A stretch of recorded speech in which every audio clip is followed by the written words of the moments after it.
agradezco su presencia hoy día, gobernador, Luciano Rivas y nuestra correctora, Marcela Monbel. Agradezco su presencia hoy día en un seminario que hemos denominado Gobernanza del Agua y Articulación entre Actores. El propósito del seminario de hoy tiene que ver con dar cuenta del trabajo que hemos realizado durante el año y de la instalación del Instituto del Agua, Bucaco, y del diagnóstico en el cual hemos trabajado como equipo. Bueno, quiero saludar a nuestra prorectora, Marcela Monbel, muchas gracias, al gobernador, al señor Rivas, por su presencia hoy día y su participación. Ha participado últimamente en el seminario de Repensando las Políticas Públicas de nuestra universidad, así que agradezco su presencia hoy día. Quiero agradecer a nuestro decano, a mi decana Arturo Hernández, presidente de la Facultad de Ciencias Sociales y Humanidad, al decano Juan Pablo Beca, de Ciencias Jurídicas, Económicas y Ejecutivas. Decano, muchas gracias por su presencia. También quiero agradecer a Freddy Valdés, el director del Instituto del Agua. Agradecer la presencia del director de la DGA, ahí presente, Eduardo Ardela, muchas gracias por venir. También a Fernando Peña, director del Laboratorio de Planificación. Agradezco a Fernando, colega de la reunión hoy día. También quiero agradecer a Liliana Fernández, ¿cierto? Directora de Obra. Muchas gracias también por venir hoy día, y a los colegas, bueno, que vamos a presentar al momento, a Gloria Mora, Valorizo Aguirre y Jorge Constanzo, que son parte del equipo, ¿cierto?, que hemos organizado ese seminario, que tiene que ver con un objetivo en particular del proyecto Bucaco de gobernanza del agua y articulaciones entre actores. Sin más que nada, muchas gracias, reitero, por su presencia hoy día. Voy a pasar la palabra al director, ¿cierto? Perdón, voy a pasar la palabra a Marcela primero, como autoridad de nuestra universidad. Primero que nada, buenas tardes a todos, a todas, deseándoles un buen inicio de año, ¿no es cierto? En nuestro primer día laboral, por así decirlo, pese a que el mundo académico, nuestro primer día del año es cuando iniciamos el año académico, generalmente entre el 27 de febrero o el 1 de marzo, por lo tanto nosotros estamos cerrando años. La verdad que también saludo especialmente a todas las autoridades presentes, tanto del mundo público, del mundo privado o de la sociedad civil, sobre todo en esta actividad de que es un tema sumamente esencial. O sea, el agua, sabemos todos y todas, que es un recurso cada vez más escaso, que todos estamos llamados a generar instancias de diálogo y de reflexión para ver cómo la vamos a cuidar. Sobre todo en esta época, que podría pensarse generalmente que en el sur llueve mucho, ¿ya? Pero a pesar de que llueve mucho, varias de nuestras localidades están con déficit. Y el déficit se va notando cada vez más, y nosotros somos los llamados a revisar qué está sucediendo para poder ir aportando desde nuestros distintos ámbitos del quehacer. Hoy día, si ustedes nos ven, estamos sentados de la academia, del mundo público, del mundo privado, de la sociedad civil, lo que hace que tengamos distintas miradas de cómo enfrentar este tema, la lógica de cómo generar una mejor gestión de este recurso, pero mirándolo, por ejemplo, desde el punto de vista de la gobernanza, desde el punto de vista de la participación, de la utilización. Pero ojo, yo creo que lo más importante es que lo estamos viendo con una mirada local, una mirada regional. Esa mirada aporta después a la construcción de políticas públicas a nivel nacional. Generalmente decimos que las políticas públicas se construyen en Santiago y pensando a Santiago. Cada región es diferente. Cuando pensamos en zonas extremas, pensamos a veces en Arica o en Punta Arenas.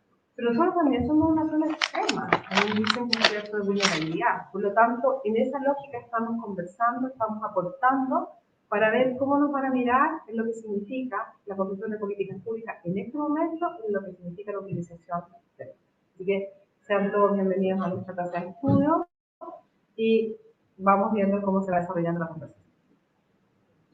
Gracias, Marcela, por tus palabras y también el compromiso de nuestra universidad para dar vida a ese instituto que tiene que ver con las tareas que mencionaste. Muchas gracias. Voy a pasar la palabra al director del Instituto del Agua, Freddy Valdés. Delante, director. Gracias, Leis. Bueno, agradecemos a cada uno de los presentes, a cada uno y a cada uno de los presentes, su presencia acá. No sé, es un relato recibirlo el primer día laboral del año 2023. Para contextualizar, quiero un breve. ¿Dónde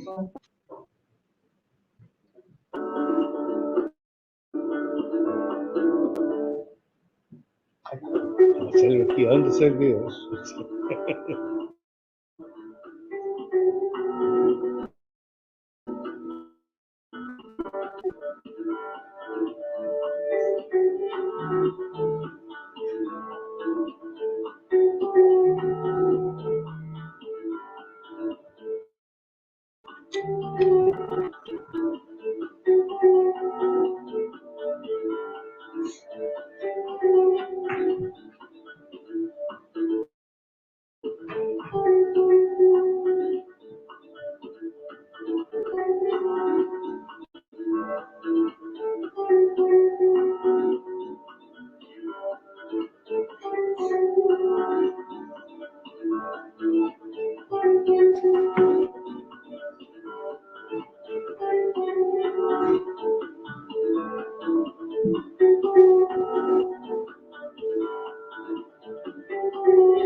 Bueno, ese video, breve, pero un poco dice cuál es la filosofía nuestra. Entonces, parte con una pregunta: ¿qué es Ucapo?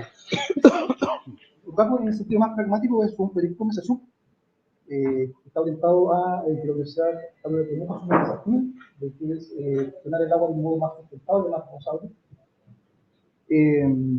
¿Y por qué es un desafío? ¿Por qué se plantea esta pregunta? Bueno, las respuestas son diversas y son bastante graves en criterio. Estamos hablando de respuestas como es la desertificación, como es la disminución de la producción agrícola, lo que está muy de la mano con la seguridad alimentaria. Estamos hablando de migraciones climáticas, estamos hablando de temas incluso que afectan a veces hasta la gobernabilidad en el territorio. Estamos hablando de problemas muy graves y actuales. O sea, había pronósticos o modelos temáticos que hablaban de disminuciones de 15%, 20%, 30% de precipitaciones.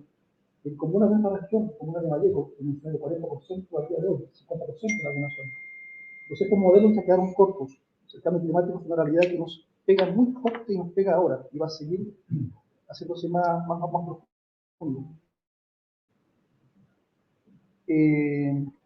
Como dato anecdótico, en nuestra región, a nivel de academia, existen 3 centros que están vinculados al agua. Está nuestro concepto, también está Universidad amiga, como la UCRO, que tiene un centro del agua, y también la Universidad Mayor.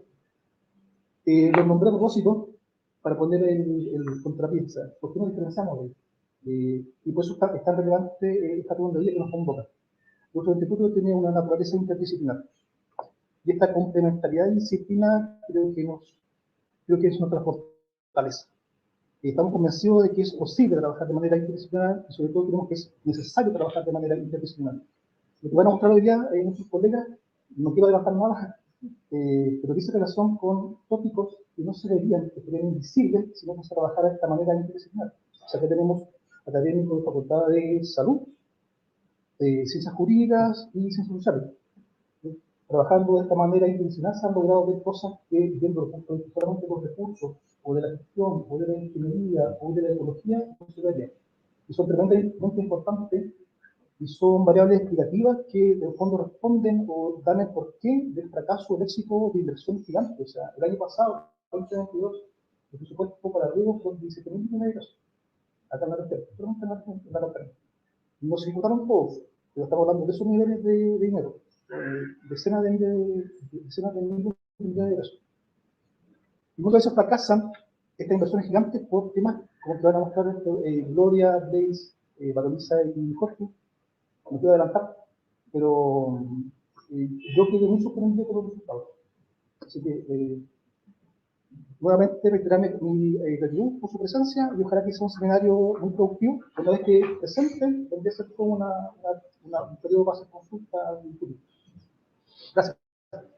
Muchas gracias, Freddy Valdés, director del instituto, por su palabra. Bueno, la idea, hemos invitado también al gobernador, el señor Rivas, y la idea, entonces, que puede presentar, lo hicimos antes, la idea es usted tener también hemos tenido conversaciones anteriores, y nos permite la idea poder dar a conocer, según el estado de la situación a nivel regional, y en torno a Mesa del Agua, a nivel regional, que usted nos va a presentar. Entonces, la idea dejarlo el tiempo que se requiere, 15 minutos, y luego seguiremos con la presentación de hoy. El gobernador, le agradezco nuevamente su presencia el día de hoy y las palabras. Perfecto, muchas gracias. Bueno, saludarlos a todos y todas. Un gusto poder reunir acá, a Marcela. Un gusto también saludar a la autoridad de la universidad, a todos los profesionales, directores de servicio, me acompañan, Eduardo, Vivian, y todos los profesionales de la universidad que están acá. Bueno, en primer lugar, agradecer la instancia. Creo que poder tener estos espacios de conversación, un tema tan relevante y de una mirada multidisciplinaria como lo están haciendo acá con Coca-Cola, es sumamente importante.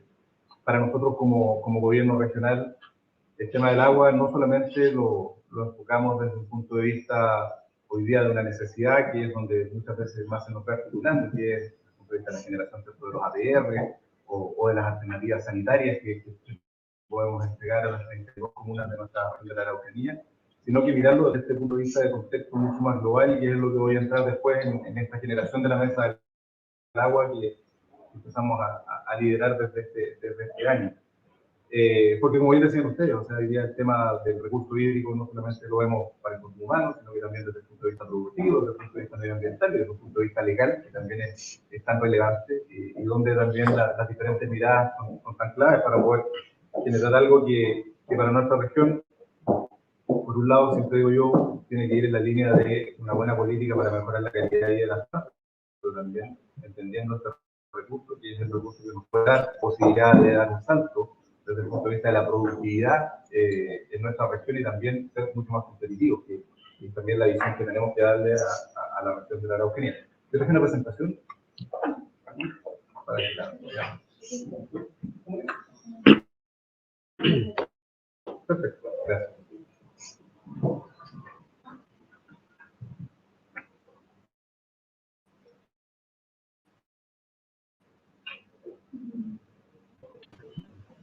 Bueno, un poco les voy a comentar el tema de la mesa del agua que comenzamos a trabajar este año junto a los servicios, ¿cierto? El mundo privado, coordinándonos también con la academia, que creo que es importante para dar esta visión que estábamos conversando.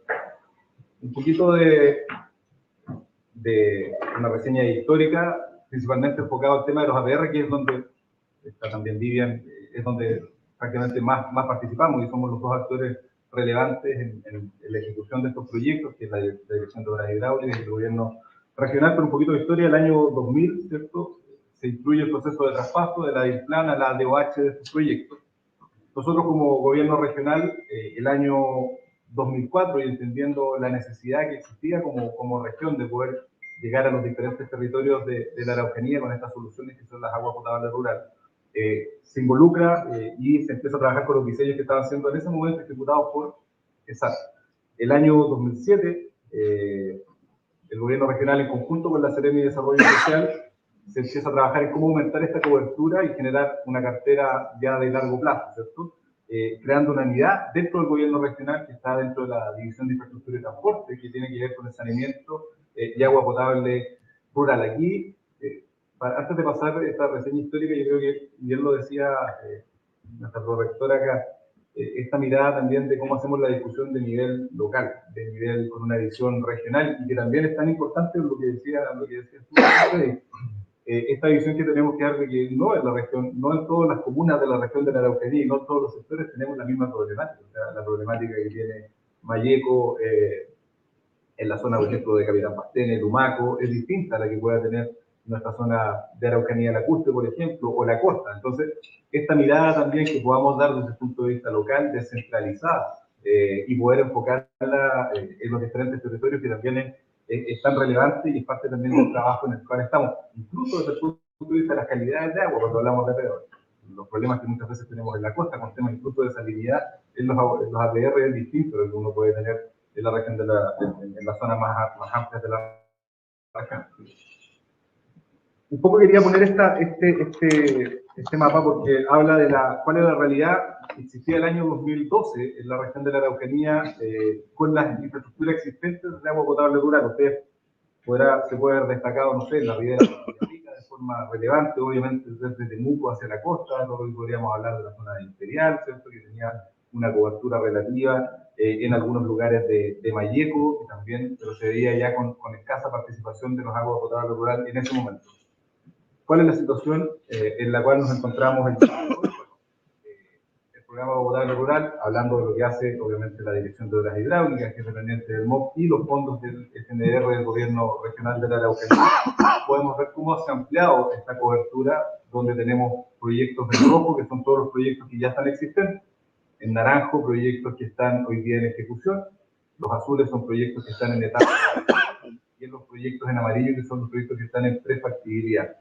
Es importante decir que ahí la velocidad y el trabajo de construcción que hemos logrado junto a la DOH aquí es bien relevante. En el caso del gobierno regional tenemos un compromiso que cada vez que desde el Ministerio de Desarrollo Social se nos entrega un RS, nosotros tratamos de sacar esto de inmediato de la Comisión de Agua Potable Rural, que es la Comisión 2, y generalmente no están pasando más de 30 45 días. El proyecto ingresa al gobierno regional y nosotros asignamos los recursos por nuestro Consejo Regional. Esto es parte también de una política de entender que estos procesos son bastante largos. A veces aquí tenemos APR, comités que han esperado 20 años para poder tener su proyecto. Entonces, bueno, ya cuando llegan a la etapa de financiamiento, lo que nosotros queremos hacer es obviamente ser lo más eficientes en este proceso. Pero también es importante ver aquí cómo se ha ampliado la cobertura y que también esto es homologable también a lo que se dio en los años 90 con el tema de los proyectos de electrificación rural, que también fueron enfocados más o menos en la misma línea y en la cobertura, en esta misma cobertura. Bueno, aquí voy a ir un poquito a lo que es financiado directamente por el gobierno regional desde el año 2007 a la fecha, que es lo que tenemos construido, un total de 152 APR, de los cuales son 111 que están construidos, 42 en construcción, y un total de 2.459 arranques es lo que se ha logrado fortalecer desde el año 2007 a la fecha.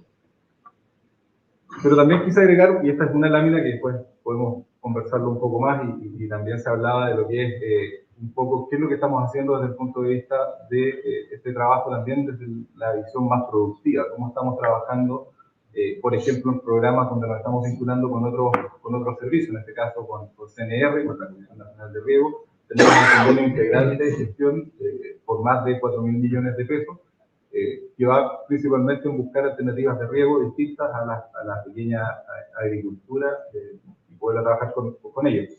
Aquí también es importante decir que a veces los tiempos del gobierno regional son distintos, nos ha costado avanzar muchas veces con CNR, no por un tema de que no ejecuten bien sus recursos, sino que hay un tema de licitaciones que a veces exceden a los años de financiamiento del mismo gobierno regional. Ahí saludo también y a veces nos cuesta avanzar en eso, pero tenemos un trabajo ahí constante con CNR que tenemos que seguir fortaleciendo porque es la línea en la cual podemos llegar a proyectos distintos. ¿Cuál ha sido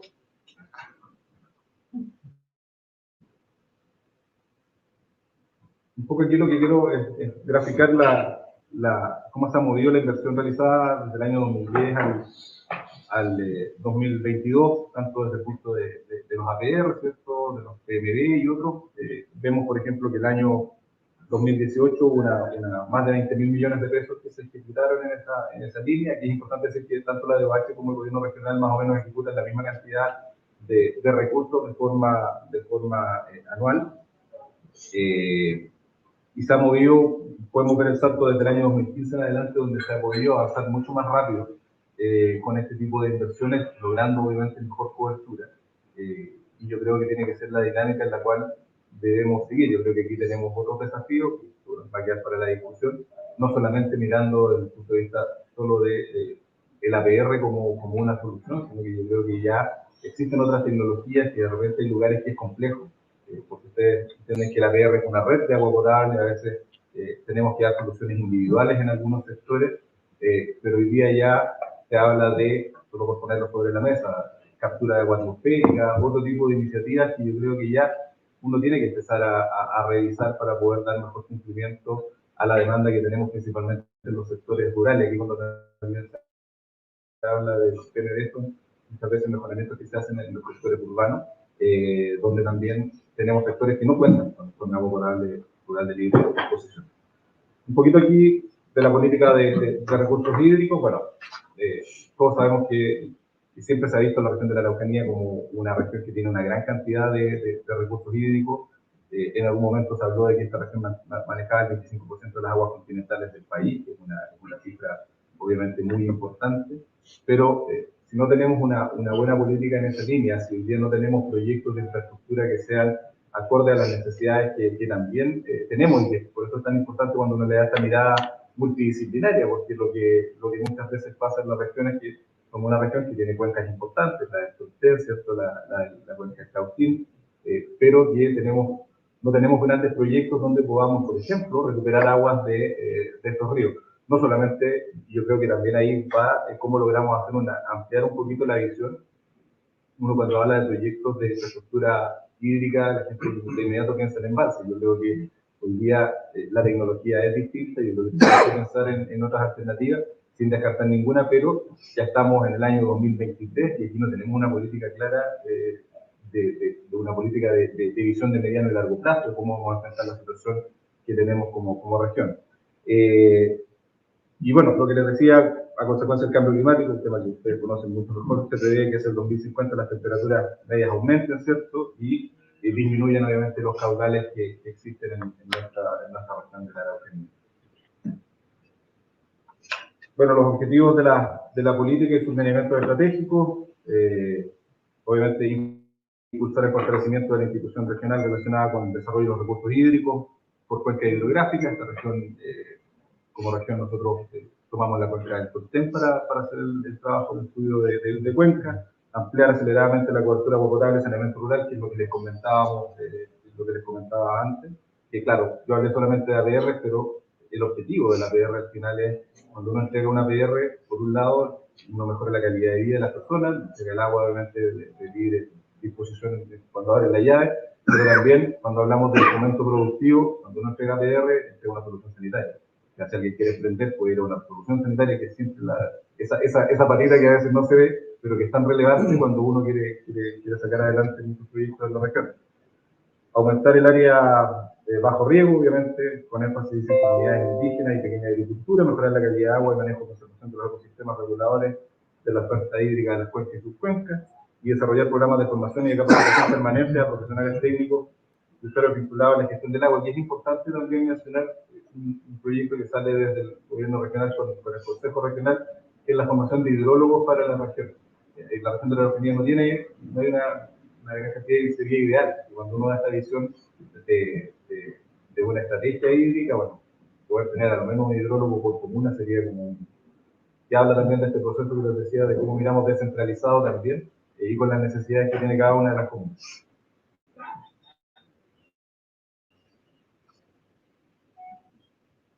En ese sentido, lo que quisimos operativizar acá con la Mesa del Agua, donde participan los servicios que la convocamos como gobierno regional, es principalmente, cuando llegamos al gobierno regional, y yo sé que hay trabajos previos de diferentes épocas, pero nos cuesta mucho y nos costaba mucho saber qué es lo que estaba haciendo cada servicio referente a los temas del agua. Y aquí hablo obviamente de lo que hace la DOH, que obviamente conocemos más con lo que hace el gobierno regional desde el punto de vista de los APR, pero bueno, ¿qué está CNR? ¿Qué está haciendo INDAP? ¿Qué está haciendo la DGA? ¿Qué está haciendo la CONADI? Que también financia programas de riego, y cómo logramos dar una visión y podemos levantar esta información y generar obviamente un objetivo común y una mirada común de enfrentar la situación y poder generar una buena política pública referente a esto. Y los principales objetivos, bueno, uno era identificar el déficit actual de las necesidades de agua potable rural en la región, priorizando los proyectos en espera y los proyectos más críticos, o sea, cómo ponemos acelerador a los proyectos más críticos. Eso también es un compromiso que abordó el presidente cuando vino a la región, principalmente cuando vio que había colegios y postas en el sector rural que no contaban con agua potable rural, y fue uno de los temas que él está tratando de priorizar, entiendo, también con recursos importantes en la DOH, que también tiene un desafío grande. identificar los principales problemas que generan los tiempos de espera, que es lo que les comentaba, el retraso de todos los niveles de los proyectos de nuevos sistemas de agua potable rural y posibles soluciones para cada etapa. Y creo que ese es uno de los temas que también estamos trabajando fuerte, el gobierno regional, los diferentes servicios, de cómo acostamos estos tiempos que son, como les decía, bastante largos, 20, 12, 15 años es lo que uno escucha normalmente cuando va a hacer una firma o un mensaje o la aprobación de una PR, y proponer soluciones alternativas, innovadoras a los proyectos de agua potable rural, que también es lo que les decía, que satisfagan en todo o en parte la demanda de agua en nuestra región.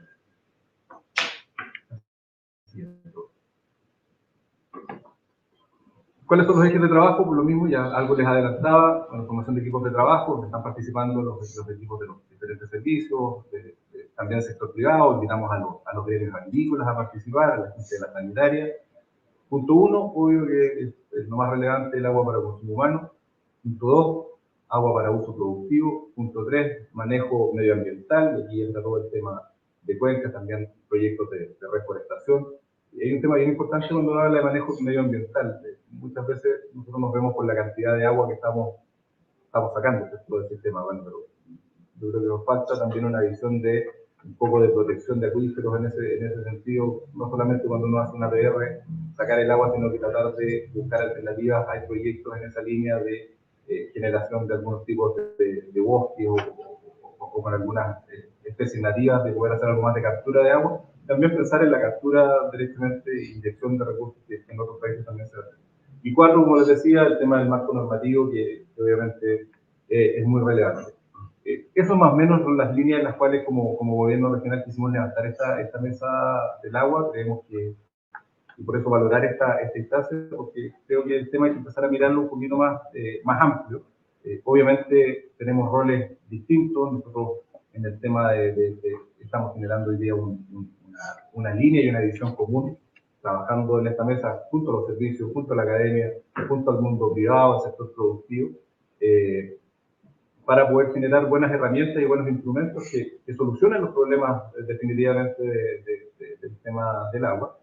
Pero hoy día, también hay que decirlo, o sea, el gobierno regional principalmente es un financista de proyectos de agua potable rural, y es por eso que en esa misma línea nosotros creemos que es tan relevante poder innovar, obviamente poder mirar soluciones que son distintas, poder dar esta visión, que es parte del rol también del gobierno regional, de cómo sacamos adelante desde el punto de vista productivo, poder tener una buena política en esa línea, y esto tiene que ir con manejo ambiental y los desafíos del marco normativo, que bueno, ahí seguramente ustedes los van a tocar de mucha mejor forma, pero que también nosotros lo vemos incluso en el cambio de modelo que tienen los APR hoy día en los servicios sanitarios, donde hay que capacitar obviamente a los dirigentes. Ya no es lo mismo manejar una APR como lo hacían antes, lo van a tener que hacer con la nueva normativa, y ese sí que es un gran desafío hoy día para nuestros dirigentes. Así que un poco eso era lo que yo les quería contar de las líneas un poco y la visión que estamos levantando como gobierno regional, y bueno,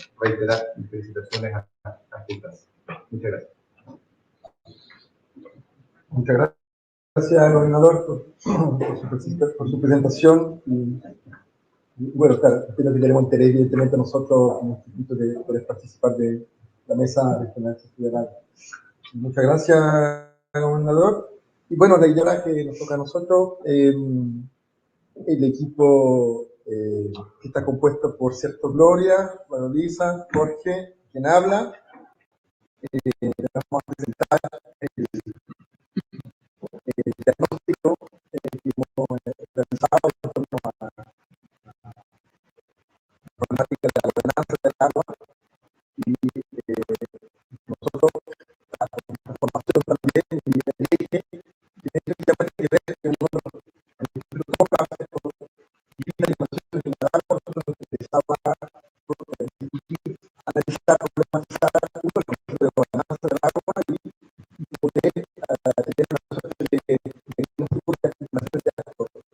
Evidentemente, no significa que no es un barril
sobre, bueno, la gestión del recurso hídrico desde esta visión más desde la gobernanza. Entonces, para eso hemos generado diferentes tipos de espacios participativos. Ahora los va a comentar más Barolisa. Y bueno, hemos también ya comenzado con algunos pilotos también en Pitruquén, en un liceo, para empezar a promover una educación hídrica y ambiental, que bueno, que a partir del trabajo con diferentes actores locales, pues promueve el uso, disfrute y aprovechamiento del recurso hídrico, ojalá de manera más sostenible y participativa. Y bueno, y como estrategia número 3 también queremos realizar todas estas acciones con perspectiva de género intercultural. Entonces son varias acciones que, bueno, el proyecto no es solamente de un año, vamos desarrollando poco a poco, pero bueno, para que tengan ustedes la visión general. Y ahora Blake nos va a hablar un poco acerca de las mesas que hemos desarrollado. Gracias. En la primera etapa, digamos, hemos desarrollado 2 mesas de trabajo, mesa redonda, que eran instancias justamente participativas para también un poco recibir posturas, opiniones, puntos de vista, digamos, sobre el diagnóstico que pueden hacer distintos actores. La mesa número 1 está más bien enfocado en abril, más bien enfocado a algunos dirigentes de organizaciones socioambientales, entonces desde una perspectiva más ciudadana, que nos pudieron, digamos, entregar cuál es un poco su visión, que además en un contexto de discusión del tema del agua en el proceso constituyente. Entonces ahí había toda una discusión, ¿cierto?, al principio del semestre, que estaba bien vigente, y entonces consistió más bien a entregar una visión, bueno, desde, en este caso, representantes de organizaciones que tenían una visión desde los conflictos socioambientales, algunos casos en particular, en Melipeuco,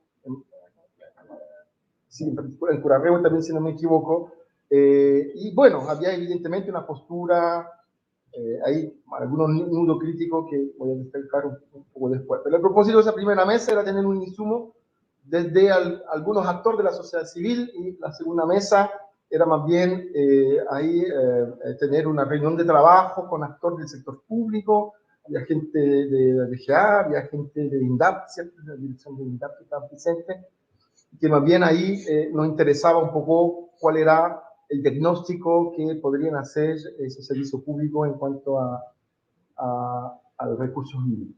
Siguiente, por favor. Entonces, esa primera mesa que tenía como objetivo generar algún insumo preliminar, ¿cierto? Nos permitió a lo menos destacar algunos minutos críticos, un problema en torno al otorgamiento de los derechos de agua, y esto lo decían tanto gente de organización social civil que los mismos encargados del sector público. También reconocí ahí, bueno, tenemos una legislación que genera acceso para uno. Yo creo que tenemos todos claro el problema de los derechos de agua y del mercado que está en torno a esto, y el otorgamiento de esos derechos de agua, que hace que hay cierta desigualdad entre cierto grupo, entre ciertos, digamos, actores, algunos que acaparan más que otros. Entonces ahí hay un problema que está asociado a cómo está regulado en Chile el mercado de los derechos de agua. Segundo elemento que nos aparecieron en esa mesa de trabajo fue el problema del consumo humano, saneamiento y uso doméstico del agua. Es algo que es evidente que hay sectores, hay un déficit de acceso a, sigue teniendo sectores que no tienen acceso a agua potable, ¿cierto? Y bueno, ahí hay una preocupación por parte de cómo se articula el uso, el consumo humano por una parte y el uso productivo del agua. Entonces ahí hay un nudo crítico que nosotros hemos podido al menos evidenciar. Tercer elemento, y en torno a esto, a las articulaciones de actores, el problema que estamos también, sigamos trabajando el tema de la participación y del acceso a la toma de decisión. Hay una simetría de poder que uno puede evidenciar en torno al uso doméstico versus uso productivo. Claramente hay un acceso a los procesos participativos que es bien desigual. Y eso, de hecho, ese problema de acceso a la participación, a veces también hay una demanda social y ciudadana que es bien importante detrás de esto. Muchas veces también conduce a esa asimetría, digamos, de poder participar en la toma de decisiones en torno a la gestión del agua y los recursos hídricos. Muchas veces la origen también de cierto alto grado de conflictividad, porque hay interés divergente, que por lo tanto hay, y lo sabemos en la región, porque muchas veces también está relacionado con otras dimensiones. O sea, hay dimensiones que son que afectan, por ejemplo, a las comunidades mapuche, por ejemplo, y que se levanta cierto un conflicto político. Es decir, que el problema de gestión hídrica a veces escapa un poco a esa, digamos, al problema solamente del agua en concreto, empieza a rebotar a otras dimensiones, que son de exclusión, de acceso a, de planificación territorial, también de derecho de las comunidades sobre ciertos recursos, cierto territorio, por lo tanto, de cierta forma, se politiza esos conflictos. Entonces, es algo que esos intereses divergentes justamente, bueno, nos pone un poco la problemática de cómo poder llegar a acuerdos y consensos cuando tú tienes actores en el territorio que tienen intereses distintos y necesidades distintas y además acceso a la toma de decisión desigual. Entonces, es un... son, por decirlo así, problemas o dimensiones, digamos, que agudizan el problema de la gestión del recurso hídrico, porque hay esa mirada de actores que hay una desigualdad en función del acceso de la toma de decisión, y por lo tanto hay una politización también de esos conflictos, y es muy difícil de poder salir muchas veces cuando hay alto grado de conflictividad. Es muy difícil de poder comprender o buscar salidas alternativas a esos conflictos. Y por último, un otro nudo crítico, que eso ha sido bastante evidenciado en nuestra segunda mesa, en el sector público, lo mencionó usted, gobernador, la falta de articulación de los servicios públicos. Nosotros en un momento hicimos una suerte de barrera de cuáles son la cantidad de instituciones involucradas en torno al agua. Nos dimos cuenta a nivel nacional que eran 46 o 47, finalmente, instituciones que están de una forma u otra relacionadas con. Entonces, por lo tanto, otro nudo crítico que hemos podido evidenciar en esa primera, digamos, etapa de generación de mesa de trabajo con distintos actores, era justamente el problema de la falta de coordinación y de articulación de los servicios públicos.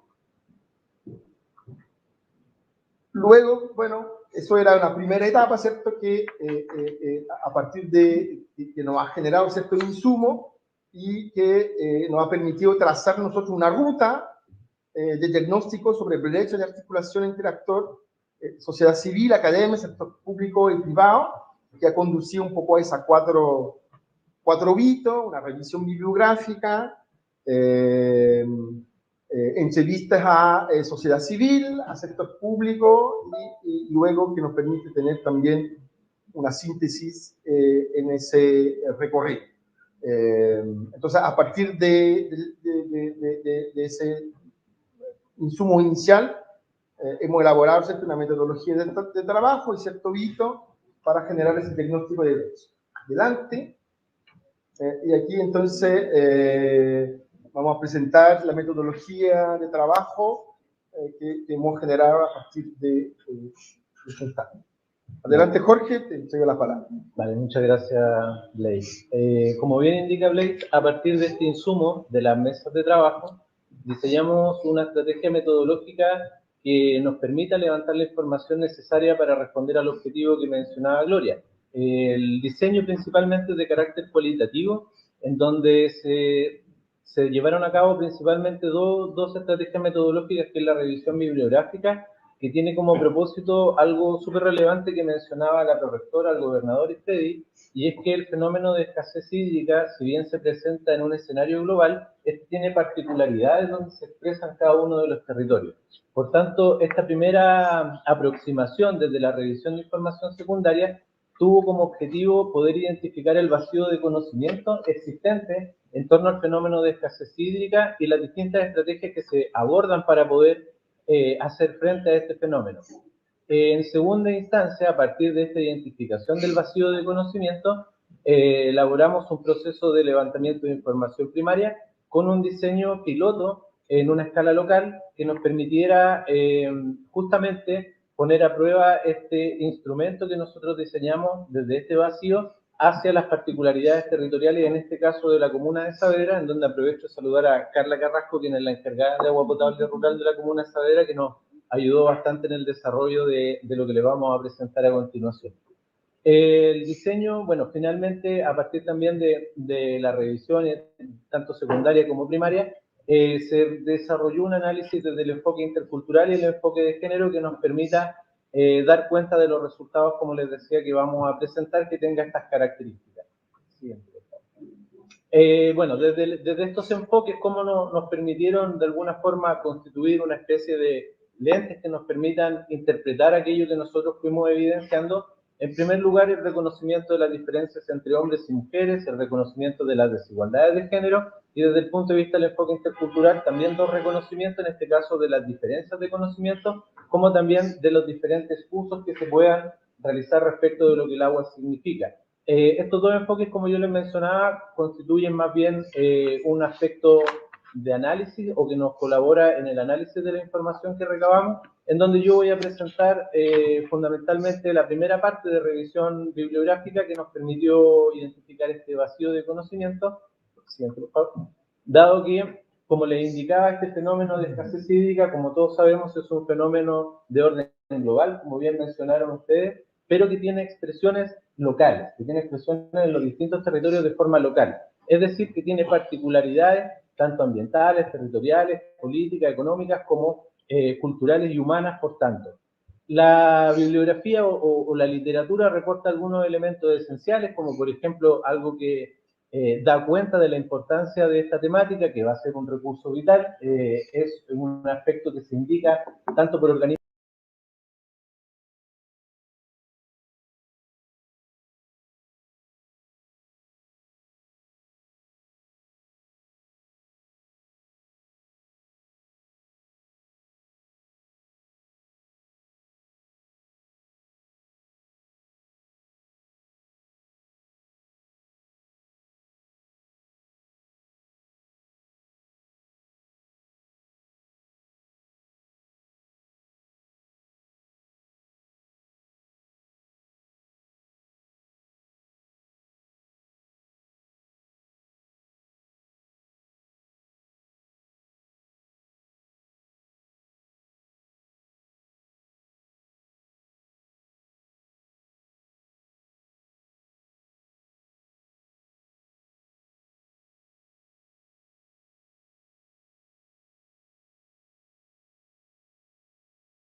a nivel global, latinoamericano y posteriormente nacional, es que hicimos un trabajo de elaborar un instrumento y la selección de un levantamiento de información en un contexto piloto, en un área de estudio piloto, que nos permitiera levantar información pertinente a esa área de estudio de tal forma de que realizando este mismo ejercicio metodológico pudiésemos replicarlo en otros contextos también y que nos permita levantar estas particularidades que Gloria va a presentar a continuación.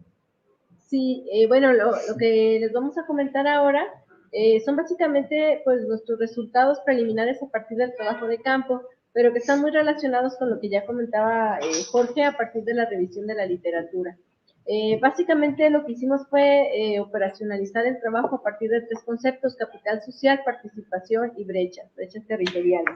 Entonces, el concepto de la gobernanza del agua en particular, como mencionaba Jorge, está asociado en torno a los procesos políticos, organizativos y administrativos para la gestión del recurso hídrico, y básicamente lo que ustedes pueden ver es que está centrado en los procesos organizativos, o sea, de capital social, entendido básicamente como esta posibilidad de establecer confianza entre los actores sociales para la movilización de recursos, la participación como el hecho de tomar parte de los procesos de decisión, y las brechas o desigualdades que pudieran surgir en torno a la gestión del recurso hídrico.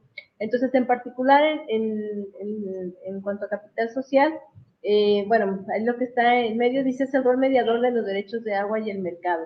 O sea, finalmente, esta estructura previa que está centrada en otorgar derechos de agua, finalmente viene a ser como el escenario en el que se crean cierto tipo de conflictos, ¿no? De conflictos entre los actores sociales para la gestión del recurso hídrico. Por ejemplo, los conflictos en relación, o que son parte como a lo mejor de esas barreras que a lo mejor van dificultando o que van enlenteciendo los procesos de constitución de los comités de APR.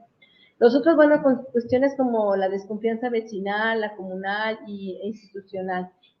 No sé, cuando hay que construir, comentaban en las entrevistas, y ahora pueden ustedes profundizar más, que hicieron las entrevistas, Jorge y Freddy, pero bueno, se relatan como estos procesos de desconfianza, por ejemplo, entre las personas, entre las comunidades, respecto de cómo de los derechos de agua en relación como a los APR, ¿no? También falta como más formación al respecto, también dicen ellos, ¿no? Porque muchas veces también las personas tienen desconfianza, pero por desconocimientos, por falta de más conocimientos técnicos, o incluso de conocimientos como de conocimientos relacionales, sobre cómo relacionarnos para efectivamente avanzar en conjunto. Y eso era una de las cosas que ellos remarcaban, que se necesita como más formación también, formación sobre cómo resolver conflictos, como ese tipo de cultura o de capital humano.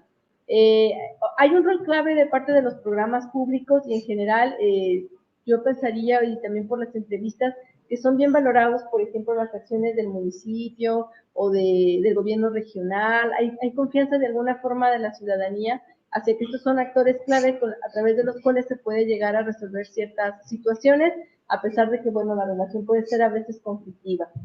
Sobre participación, una cierta sensación de sobre intervencionismo, sobre todo en ciertos lugares como Puerto Saavedra, una cierta sensación de que hay personas que, bueno, participan siempre mucho y otras que tienden más al individualismo. Y bueno, eso es algo en general que también se encuentra cuando se quiere promover como lógicas más asociativas en los sectores rurales, ¿no? Una cierta barrera de vencer esta lógica más individual de acción o más familiarista, incluso como actuar como familia versus actuar como una asociación. Entonces ahí hay una traba, y bueno, trabas en la configuración de patrones de comunicación que a veces incluso los medios digitales terminan por entorpecer de alguna forma la organización. Yo creo que todas lo hemos visto, ¿no? A través de algún WhatsApp, donde las cosas se van como escalando, ¿no? De manera así ya después absurda a veces, ¿no? Y la baja participación, bueno, que generalmente hay algunas cosas que también tienen que ver con las brechas de género. Hay, por ejemplo, muchas veces mujeres que cargan con gran parte del activismo, de esta organización social, pero eso también tiene cierta sobrecarga de tiempo para ellas y, por ejemplo, para, no sé, para su sobrecarga también física o emocional, ¿no? Psicológica, de estar como gestionando el proceso. Entonces hay como una sobrecarga emocional, sobrecarga psicológica para los líderes, las líderes territoriales, y bueno, una cierta necesidad también, una demanda que había de parte de las personas de que ojalá hubiera más formación de liderazgos jóvenes. que fue justamente una de las tesis que están ahora actualmente en proceso en psicología, que la pregunta era cómo fomentar liderazgos medioambientales en jóvenes, ¿no? Porque hay como una sensación de que falta ese recambio generacional.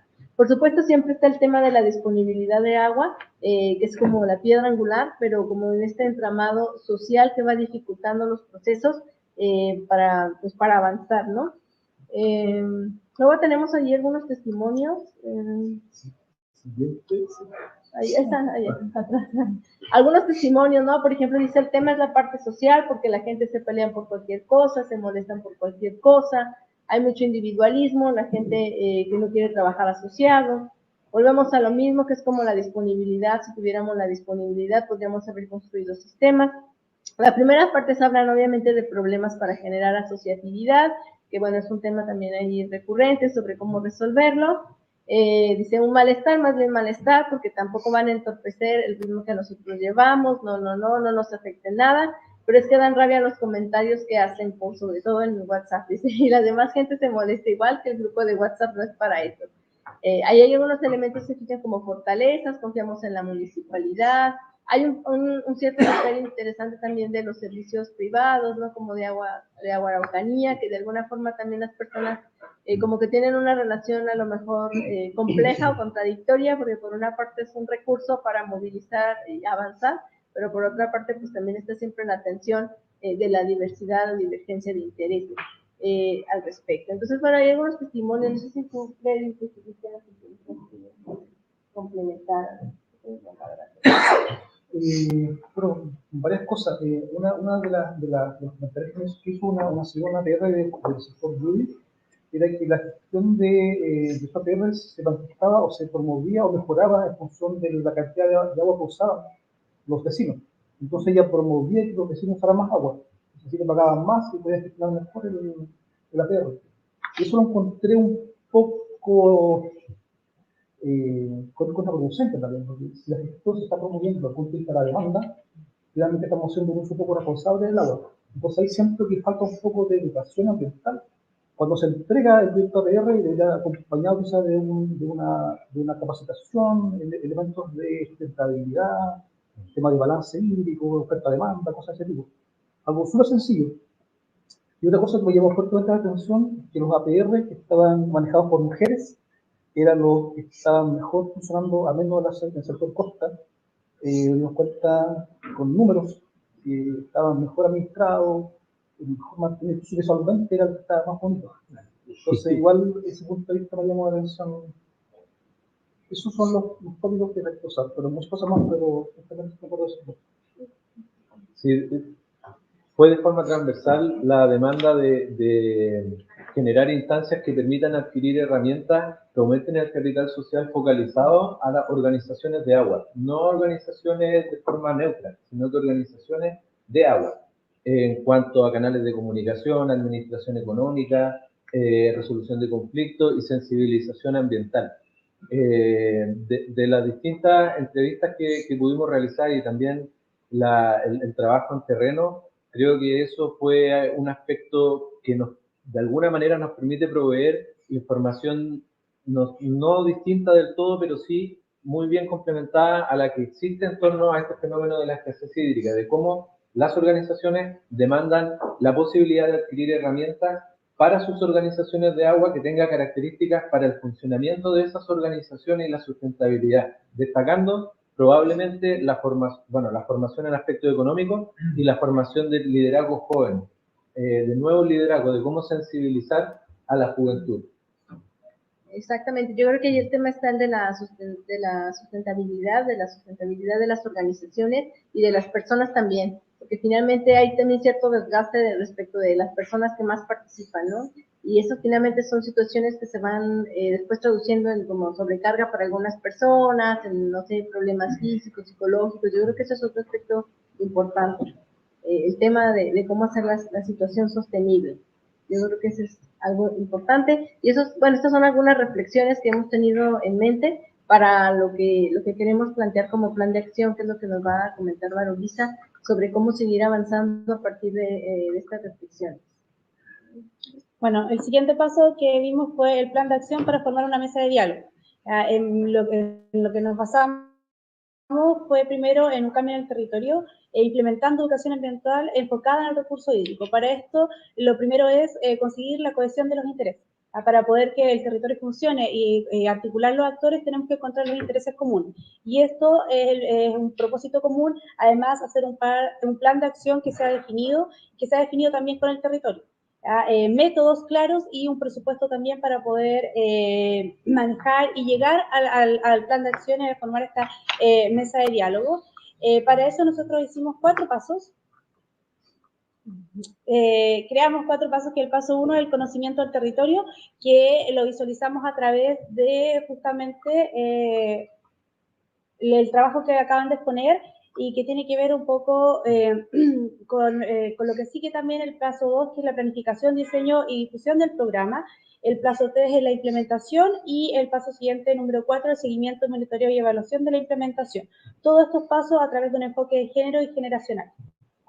El paso 1, que es el conocimiento del territorio, nos planteamos primero el análisis segregado de los datos que existen en el territorio para una mejor comprensión del contexto, la identificación de los actores claves dentro del territorio y la construcción de un mapa de actores que nos permita el seguimiento del contexto en donde se implementa el trabajo. Entonces, ¿qué hicimos nosotros? La estrategia utilizada por la visita a terreno, identificación de actores claves, entrevistas, síntesis de información y la identificación de las dinámicas de conflicto, que fue lo que de una u otra forma acabamos de exponer.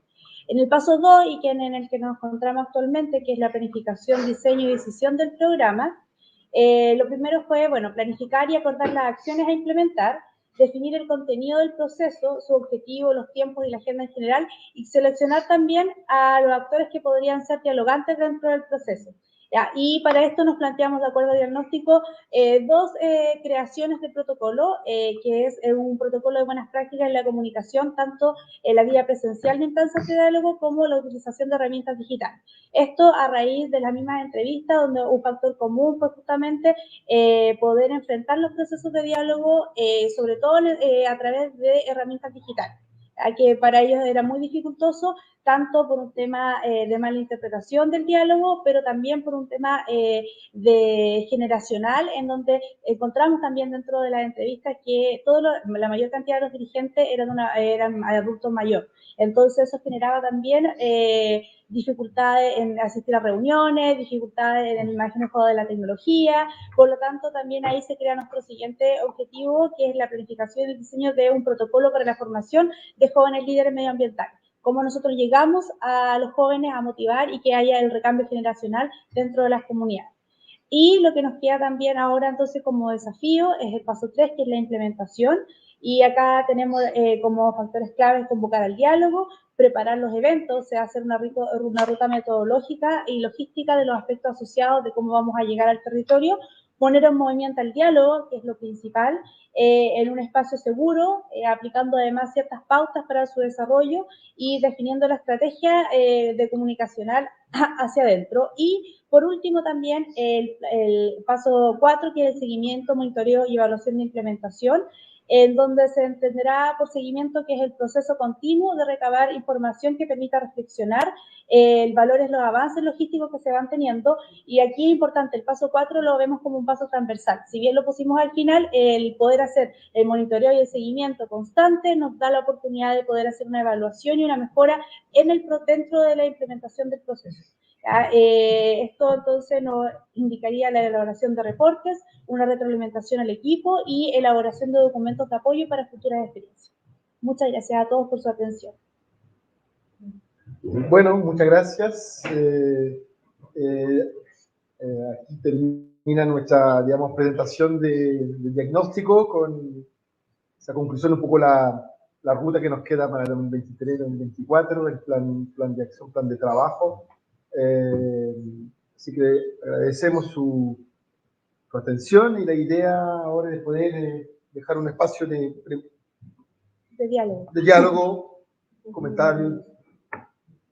Las palabras están abiertas, ¿verdad? Como... Que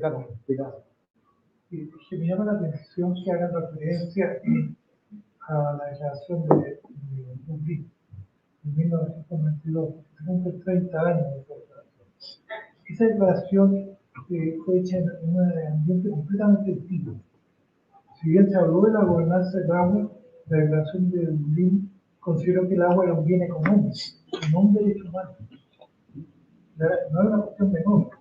Por eso que estableció un sistema de gobernanza del agua en que había una serie de reglas. Y por otra parte, tenía un segundo punto que siempre ha sido considerado y merece aparición, que partía de la base de que existía el agua. Por eso que se intentaba regular el agua. ¿Ya? Pero 30 años después, digamos, debido al avance del cambio climático, estos juicios, digamos, de la Declaración de Dublín, han sido puestos en tela de juicio. Porque el tema es que hoy día, si bien, bueno, obviamente se requiere balance, también un vuelo cuantitativo para definir cuánta agua hay, ¿no? Y cuánta agua habrá en el futuro, ¿no? Es necesario, ¿no? No se puede manejar solo en opiniones, hay que meter números en el número. Pero resulta que todo indica que la escasez de agua va aumentando. Y va aumentando producto del cambio climático. Y eso significa que para repartirse el agua queda cada vez menos, dicho de una forma muy simple y muy directa, digamos. Entonces, se entra en otras fases, que son los procesos de adaptación de la sociedad humana al uso de la escasez de recursos. ¿Ya? Y eso es lo que supera la declaración de ¿ya? Y hizo que la Nación Unida, posterior a Dublín, declarara el agua como un derecho humano, pero un bien económico. Entonces, creo que el análisis está bien, pero creo que debería ser ampliado. Se necesita la base cuantitativa y se necesita meter una visión, digamos, que está asociada al cambio climático y a las nuevas condiciones.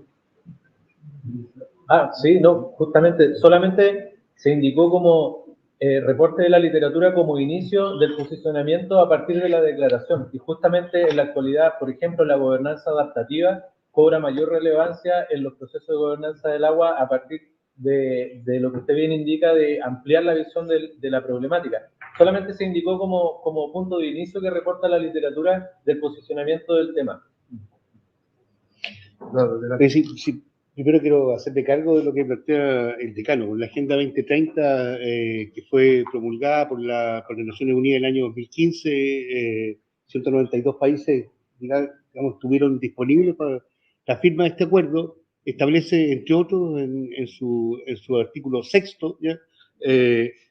Garantizar la disponibilidad y la gestión sostenible del agua y el saneamiento para todos. Y así lo plantea. Yo creo que aquí hay un elemento súper importante porque además Chile no solo ha adscrito a esta agenda, sino que además hay una política pública que hoy día está orientándose para llevar adelante este proceso. Y ojo, porque los servicios públicos estamos siendo mandatados para vincular nuestra tarea al cumplimiento de los compromisos y los objetivos de la Agenda 2030. Pero quiero hacerme cargo también de lo que se ha planteado. Mira, la verdad es que para quienes estamos en lo público, quienes hemos estado harto en lo público pocas veces, siento yo que tenemos tanta coincidencia, ¿ya?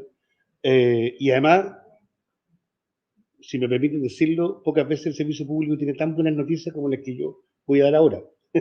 Yo siempre lo digo de esta forma porque lo que ocurre es que estamos asistiendo a un cambio demasiado importante, ¿ya? Y me perdonas por lo que voy a decir, pero demasiado importante para señalar, o sea, para dejar de lado la modificación del Código de Aguas que entra en vigencia el 6 de abril del año 2022, porque revoluciona paradigmáticamente todo lo que tiene que ver con el acceso, ¿ya?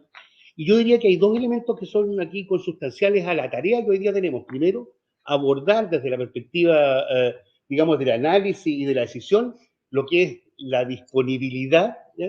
¿No es cierto? Y como segundo elemento, establecer también condiciones para efectos de que los servicios, más allá, digamos, o a posterior de la definición de dónde se instala, digamos, la prioridad para efectos del agua, servicios como el gobierno regional, como la DOH, como la CNR, aplican sus recursos para efectos de, digamos, que el quehacer para el cual están mandatados, ¿no es cierto?, sea efectivamente concreto y vaya a mejorar la calidad de vida de las personas, principalmente del mundo rural.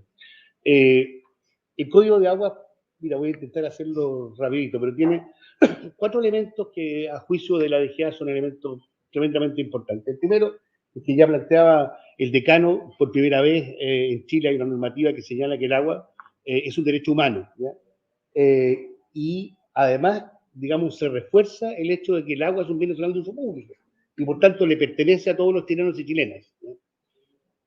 Distinto es la forma de administración que hasta el día de hoy se mantiene. Se intentó cambiar, pero hasta el día de hoy se mantiene la forma de administración en el otorgamiento de derechos. Pero es un primer elemento que además, diría yo, es muy importante para definir el modelo de trabajo de la Dirección General de Agua, porque hasta aquí, y desde el año 1981 en adelante, ¿no es cierto?, la gente no tenía ninguna obligación, salvo en los últimos años, pero ni siquiera decir para qué quería ocupar el agua. Alguien decía, mira, quiero 2.000 litros, y si es que estaba la disponibilidad, y ojo que es cuestión de mirar además, que yo creo que si es que existieran los registros telefónicos de la época, uno pudiera ver cómo se llamaban por teléfono ya algunas personas, algunas familias, para decirle, ¿sabes qué? Inscríbete 1.500, inscríbete 2.000, o sea, entonces, en ese contexto, hoy día, la DGA tiene la posibilidad de, ¿no es cierto?, frente a una carpeta que ingresa para solicitud de derechos de aprovechamiento, ¿no es cierto?, ingresa la carpeta, entonces, para riego, y 2 días después ingresa la carpeta para consumo humano. Por primera vez tenemos la posibilidad de sacar la carpeta que estaba abajo y ponerla arriba. Y esa es una cuestión, yo insisto, paradigmática y digamos, que genera una diferencia sustancial en lo que hacemos. Pero además hay un segundo elemento que tiene que ver con el resguardo ecosistémico, ¿ya? Y por tanto, la DGA se obliga, ¿ya?, y a partir del código, que es cuestión de mirarlo, se obliga a mantener un equilibrio entre la disposición de los derechos, ¿ya?, y junto con eso, ¿no es cierto?, entre otros, la definición socioproductiva de los territorios, ¿ya? Y por eso es que es tan importante la mesa de agua que ha conformado nuestro gobernador, porque finalmente lo que nosotros esperamos que allí también ocurra es que esta región de la Araucanía haga una definición productiva, ¿ya?, que tenga además, que vaya de la mano además con la eficiencia hídrica. Porque, o sea, ¿qué pasaría si es que el día de mañana, ¿no es cierto?, se descubre que en esta región de la Araucanía las paltas generan una tremenda oportunidad productiva? Vamos a darle espacio, ¿no es cierto?, a un desarrollo productivo que vaya contra, digamos, el equilibrio hídrico. Bueno, ahí hay un temazo que hay que trabajar y respecto al cual, digamos, también estamos trabajando interdisciplinariamente. Hay un tercer elemento que tiene que ver principalmente con el reconocimiento de cuál es el estado actual de la disponibilidad hídrica, ¿ya?, en cada uno de los territorios, ¿ya?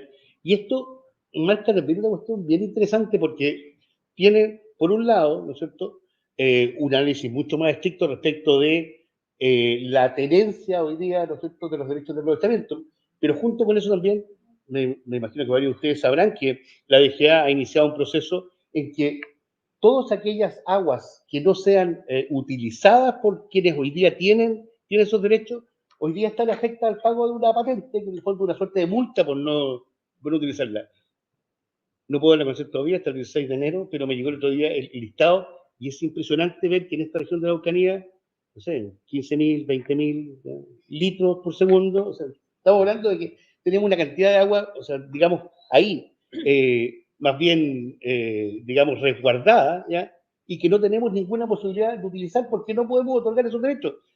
Conversábamos con el gobernador hace algún tiempo atrás, cuando el gobernador dice con justa razón, y todos lo hemos dicho más de alguna vez, oye, es impresentable, ¿no es cierto?, que nuestros ríos tengan tremendas cantidades de agua y vayan a dar al mar. Efectivamente impresentable, pero ¿qué es lo que ocurre? Que nosotros no podemos otorgar ni un litro más de derechos de esos ríos porque los derechos están ya asignados. Entonces, hay un tema, ¿ya?, que está asociado también a esta condición, y quiero además contarles que la ley ya establece, el código establece el avance en lo que es el monitoreo de extracciones. O sea, cada persona que hoy día tenga derechos de agua,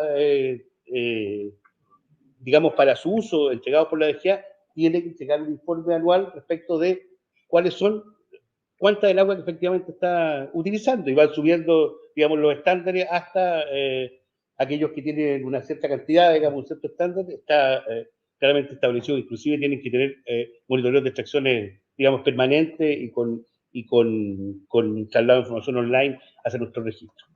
Y el cuarto punto, que se cruza efectivamente con lo que ustedes están haciendo acá, yo diría que estos tres primeros están como en la base del diagnóstico que ustedes han planteado, pero yo quiero contarles que el código también establece por primera vez que la unidad de trabajo, ¿ya?, y de análisis digamos, de la gestión hídrica va a ser la cuenca hidrográfica, ¿ya? Y por primera vez, ¿no es cierto?, se crea en Chile una mesa de gestión hídrica justa, donde están 7 ministerios encabezados por el Ministerio de Medio Ambiente y el Ministerio de Obras Públicas y el Ministerio de Agricultura, perdón, son los tres que lideran y que han llevado adelante un proceso para efectos de, como digo, iniciar la tarea de planificar por cuenca. Esto tiene, en mi opinión, no solo condiciones desde el punto de vista ambiental, ¿no es cierto?, ecosistémica, técnica, sino que además también, y alguien lo mencionaba, el reconocer la cuenca como elemento de trabajo, como área de trabajo, como un territorio en sí, necesariamente va a hacer que las personas que estén adscritas a ese territorio se sientan parte de una unidad mayor. Y yo creo que esa va un poco en la línea, salva de alguna manera un poco la línea que ustedes planteaban. El gobierno regional ha definido, como yo lo planteó el gobernador, ha definido como cuenca piloto para el frente de la Araucanía, la cuenca del Tolten, en la cual vamos a trabajar. Dos razones esenciales, ¿no es cierto? Una es que donde tenemos más información, ¿ya?, producto de una serie de acciones que se han llevado adelante, y adicionalmente a eso, donde estamos orientados nosotros a un tema de monitoreo constante, y tenemos además con varios de esos municipios una tarea pendiente. Y en este mismo ámbito, y para terminar, me acompaña aquí don Carlos Valdebenito. Carlos es funcionario de la Dirección General de Agua, no es Araucanía, él está a cargo de la macrozona centro-sur, y Carlos es parte del equipo que ha contratado la DGA en conjunto con otros colegas del Ministerio de Agricultura y de Medio Ambiente para efectos de apoyar la conformación de los consejos de cuenca. Y los consejos de cuenca van a tener justamente la condición participativa que ustedes buscan y reclaman, ¿ya? Entonces, yo creo que, termino con esto, es tremendamente interesante el poder conocer lo que ustedes han avanzado, decirles que desde mi visión nosotros también hemos avanzado mucho, y en ese avance hoy día, más allá de encontrarnos en este punto, lo más probable es que tengamos posibilidad de encontrarnos en este punto y mirar, digamos, con un sentido mucho más proyectivo, ¿no es cierto?, la posibilidad de, entre otros, tomar decisiones, sobre todo porque el código también establece que de aquí a 8 meses más, y luego en 5 y en 10 años, todas las aguas que no se estén utilizando van a volver a disposición absoluta, digamos, del Estado, y por tanto ya no solo vamos a discutir respecto de lo que no hemos hecho, ¿no?, sino que de lo que podemos hacer con el agua que vamos a recuperar. Muchas gracias, Eduardo, por este comentario. Perdón que me extendí un poquito, pero...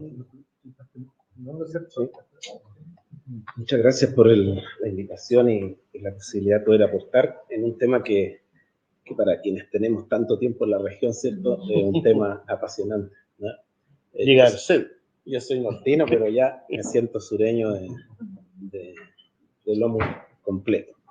Yo quisiera aportar que cuando uno trabaja en los temas de gestión territorial, que de una u otra forma el foco, una aproximación es lo teórico, pero también desde el punto de vista del aporte científico, pero también todo lo que son las normas, las políticas, la estrategia, las leyes, ¿no?, que van hablando por sí solas y que van hablando de un proceso que Chile ha llevado a partir de su ingreso a la OECD. Entonces yo creo que ahí es muy importante poder reforzar, ya lo decía Eduardo y el decano, la modificación del Código de Agua es un cambio sustantivo a lo que se planteó en su inicio. Pero también la Ley 20.417, de Evaluación Ambiental Estratégica, la 21.202 de humedales, la 21.074 de los planes regionales de ordenamiento territorial, que voy a retomar, la Política Nacional de Desarrollo Urbano 2014, la Política Nacional de Desarrollo Rural, la Política Nacional de Ordenamiento Territorial, la Constitución de la Comisivit, que es la Comisión, ¿cierto?, Interministerial de Ciudad, Vivienda y Territorio, que reúne a los 12 ministerios con competencia territorial y que ha abordado una serie de temáticas. Y esos elementos hacen énfasis en dos enfoques que yo creo que son relevantes, que son el enfoque territorial y el enfoque de la sustentabilidad.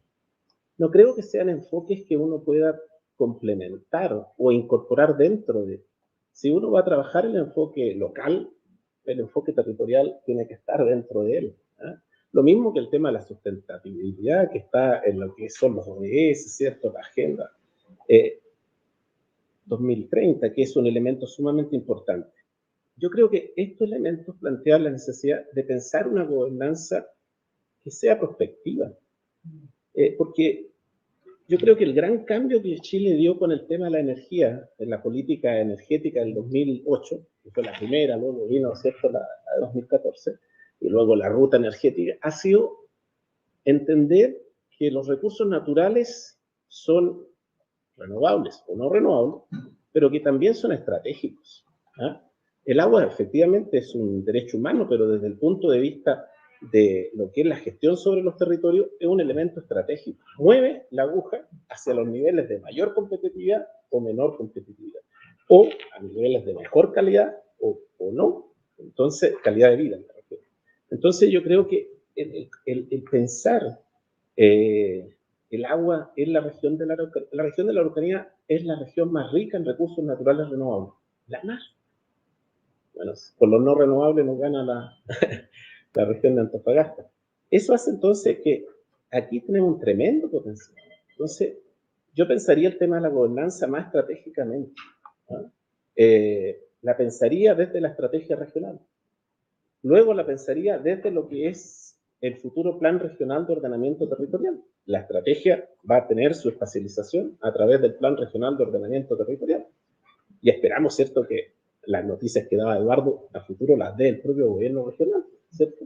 Que esas competencias en el tiempo vayan pasando a los gobiernos regionales, porque ese es el enfoque, ¿cierto?, desde el punto de vista del desarrollo de los territorios. Hay un elemento que los planes regionales de ordenamiento territorial establecen, que son las condiciones de localización, y que las condiciones de localización van a ser vinculantes en el territorio rural. Al ser vinculante en el territorio rural, en la Araucanía, el territorio, yo digo rural porque uno se acostumbra a hablar de rural, pero ahí Juan Pablo me va a corregir porque lo rural no existe legalmente en Chile. Existe lo urbano y lo no urbano, y el área de extensión urbana. Pero permíteme hablar de lo rural como el espacio no urbano. En la Araucanía, el 91%. Y por tanto, en el 91% del territorio, a futuro va a operar el PROT, el Plan Regional de Ordenamiento Territorial, que va a ser vinculante en las áreas de los rellenos sanitarios, ¿cierto?, en las entidades productivas y en las áreas de infraestructura. Y ahí el agua yo creo que se puede constituir en un elemento estratégico de desarrollo. Y por eso que creo conveniente de poder fortalecer estos aspectos desde todo este trabajo que ha hecho Chile a partir de su ingreso a la OCDE y que ha sido consistente en los últimos 12 años. Fernando, anotado. Muchas gracias. La invitación que tenemos que hacer. Vivian, Yo adelante. tengo una palabra, sí. Bueno, agradecer la invitación a esta mesa. Un poquito reforzar lo que decía mi colega de la DGA. Este es un cambio de paradigma en el tema del código de agua. La reforma que se estableció este año, en el mes de marzo-abril de este año, vino a cambiar un poco la mirada del recurso hídrico, porque la mirada que tenía el Código de Agua del 81 tiene que ver con un recurso hídrico que está absolutamente mercantilizado. ¿Ya? Y esa es un poco la mirada que había. De hecho, el Código de Agua del 81 fue creado en periodo de abundancia de agua. Entonces, es inimaginable pensar de que no tenía que haber una reforma tan profunda como la que sucedió hoy día. porque se agregó muchas cosas que tenían que ver también con el tema medioambiental, y además el Código de Agua del 81 nunca habló de sequía y escasez hídrica, o sea, había muy pocos artículos que mencionaban el tema de la sequía y escasez hídrica en el Código de Agua del 81, por lo tanto, hoy día tenemos una tremenda herramienta, creo yo, que ve al recurso hídrico no como un tema de un bien económico, sino que como un recurso natural. Por primera vez pasa eso. Ese es mi comentario con respecto al Código de Agua, pero yo me quiero referir también al estudio que está haciendo, en este caso, Rucaco. Felicitar también a los investigadores que están participando en ese estudio, a las municipalidades también, a la municipalidad de Trujillo, porque de alguna otra manera me hicieron harto sentido los resultados que están teniendo, especialmente con el tema de los APR, ¿no? Y ahí aportar algunas cosas también, porque si bien es cierto, los dirigentes de APR tienen conflictos, pero no solamente entre ellos o entre la organización de la APR, sino que también hay conflictos entre los dirigentes de los sistemas, y también con las comunidades indígenas que están donde se están desarrollando los proyectos, porque es muy difícil para las comunidades indígenas entender que un proyecto de infraestructura como un sistema de agua potable rural tiene que absolutamente estar ligado a la delimitación territorial de una comunidad. ¿Ya? Entonces, hoy día tenemos algunos problemas en la DOH que tienen que ver con que los APR cruzan muchas comunidades indígenas y ahí se dificulta tanto el diseño como la obra en sí, ¿ya? Y esos son difíciles, o sea, son problemas muy difíciles de resolver desde el punto de vista comunitario, y por eso es que también la Dirección de Obras Hidráulicas hoy día ha tendido a tener equipos más transversales, de profesionales, no solamente ingenieros. Hoy día en la DOH tenemos contadores, tenemos ingeniero eléctrico, tenemos muchos asistentes sociales, estamos contratando más, sociólogos, etcétera. Hay una gama muy diversa de profesionales que están atendiendo el tema de los aspectos comunitarios de la comunidad. De hecho, se creó un nuevo departamento que se llama Gestión Comunitaria, donde hay un jefe de gestión comunitaria que está hace poco tiempo a cargo, que es un asistente social y que está a cargo de todos estos equipos donde nosotros hacemos levantamiento en terreno. Otro de los problemas que se pueden destacar ahí, que también de alguna manera podrían aportar al estudio, son el tema de los recambios de los dirigentes. Los dirigentes se aburren de esperar, como decía el gobernador, 20 años de resolver un problema, o 20 años o 15 años, ya mucho, y ahí pasan 3, 4 directivas de dirigentes, cada uno con su problemática, además dirigentes que muchos de ellos no tienen, la mayoría diría yo, estudios tan formales, donde se les enfrenta a ellos a poder administrar, ¿no es cierto?, y operar una mini empresa o una mini sanitaria en este caso, y ellos no están preparados para eso. Y no solamente ellos, sino que los operadores tampoco. Se les hace una capacitación que es absolutamente precaria, y por lo tanto ahí estamos al debe con respecto al tema de poder, ¿no es cierto?, profesionalizar de alguna manera la labor del dirigente y la labor del operario. Esa es algo que debemos mejorar. Con el tiempo debemos mejorar, debemos trabajar con el gobierno regional, con el equipo APR del gobierno regional para mejorar eso, para mejorar la calidad del servicio que se presta por medio del agua potable rural. Otro problema que hay, el tema de los socios. Los socios de la APR, muchos de ellos, como tenemos servicios que tienen deficiencia, muchos de ellos no quieren pagar el agua, la cuenta, me refiero. Y ahí es un problema porque se supone que los sistemas de agua potable rural son autogestionados, funcionan así, y hoy día hay muchos de ellos que están quebrados porque los socios no quieren pagar el agua porque tienen relaciones de confianza, hablando del tema capital social, con los dirigentes. Entonces el dirigente no le va a ir a cortar el agua como lo hacen aquí en la ciudad, la sanitaria.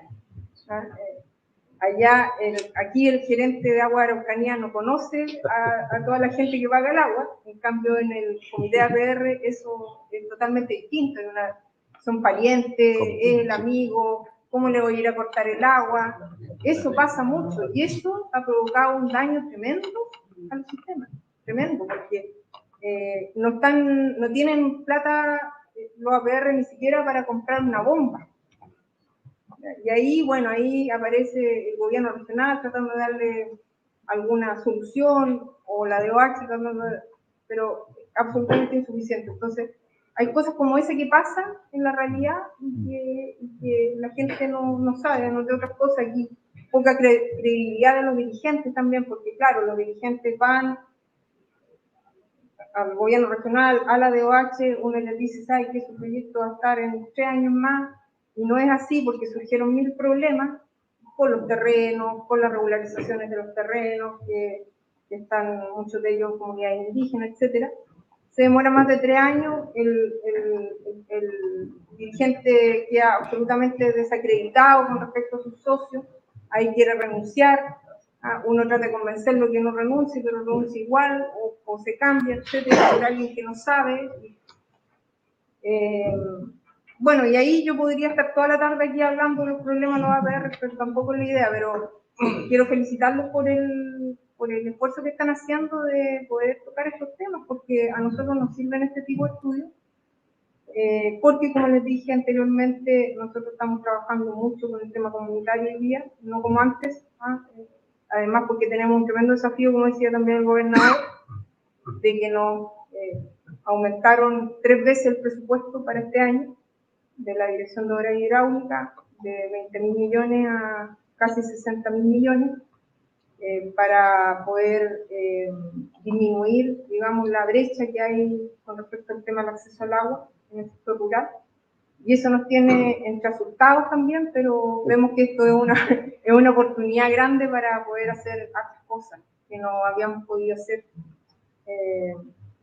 en años anteriores. Por lo tanto, yo lo veo como una oportunidad más como un problema, trato de verlo así, a pesar de lo que puede significar esto para la ejecución presupuestaria del Ministerio de Obras Públicas, pero estamos trabajando para poder ejecutar y salir adelante con ese tremendo presupuesto que hoy día tenemos en la Dirección de Obras Hidráulicas, nos va a permitir hacer otras cosas. Bueno, espero con el gobierno regional también. Sí, muchas gracias. Interesante coincidir también en temas, bueno, de generación de dirigentes, capacidad, digamos, en formaciones ambientales, y son elementos que a nosotros nos interesa. De hecho, en el año 2 tenemos la idea de trabajar un insumo, para decirlo así, en educación hídrica. Entonces, ahí hay algo que, claro, nuestro objetivo está muy enfocado en el capital humano, eso, participación, brecha territorial, que eran los 3 ejes que miramos, y nos interesa poder contribuir de aquí en adelante, porque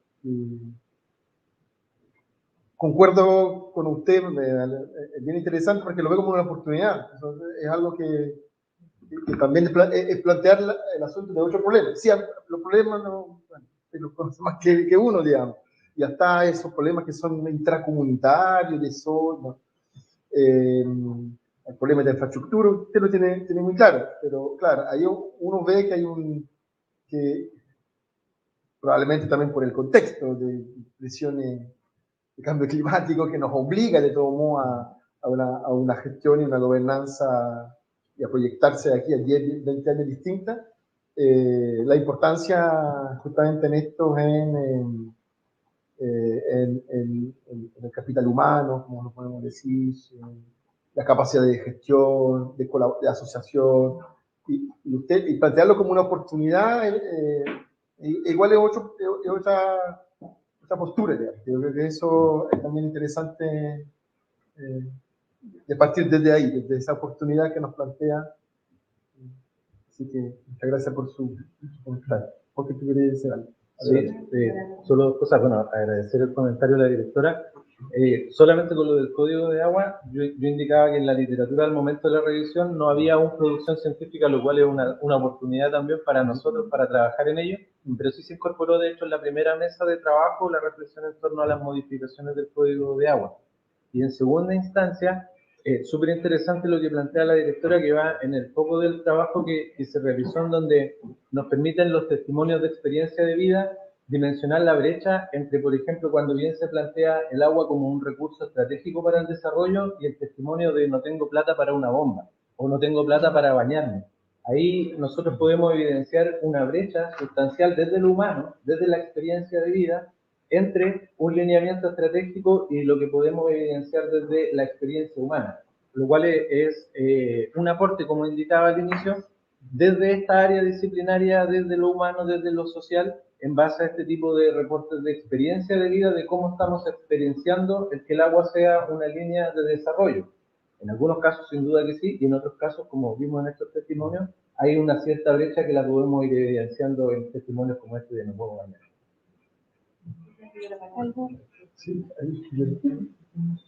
Bueno, le agradecer también la invitación al gobernador. Quería quedarme un poco con un visto de todo lo que han visto y tomar la importancia a esto que es el instrumento de planificación, todo lo que mencionaba. Yo creo que en el tema del agua hemos cometido a lo largo de público algunos errores que por tratar de un tema como el agua. Yo creo que hoy día este tránsito a las llamadas zonas hidrosociales, que se va a llamar el sector público, da cuenta de lo que tú decías, que en el fondo fuéramos una mirada mucho más integral de lo que hay que hacer con agua. Pero por fin avanzamos, o sea, todos estamos siempre respondiendo como instrumentos más culturales, instrumentos de ciencia, y no instrumentos de planificación que nos permitan planificar el agua. Yo siempre cuento desde el punto de vista del agua para los productivos, que es un trabajo de la CNR, que los riesgos también son porque no se está planificando. No tenemos una política de riesgo, no tenemos un plan de riesgo, se riegan, basta concursos, que se uno por allá, otro por acá, pero tenemos zonas planificadas de riesgo que es necesario.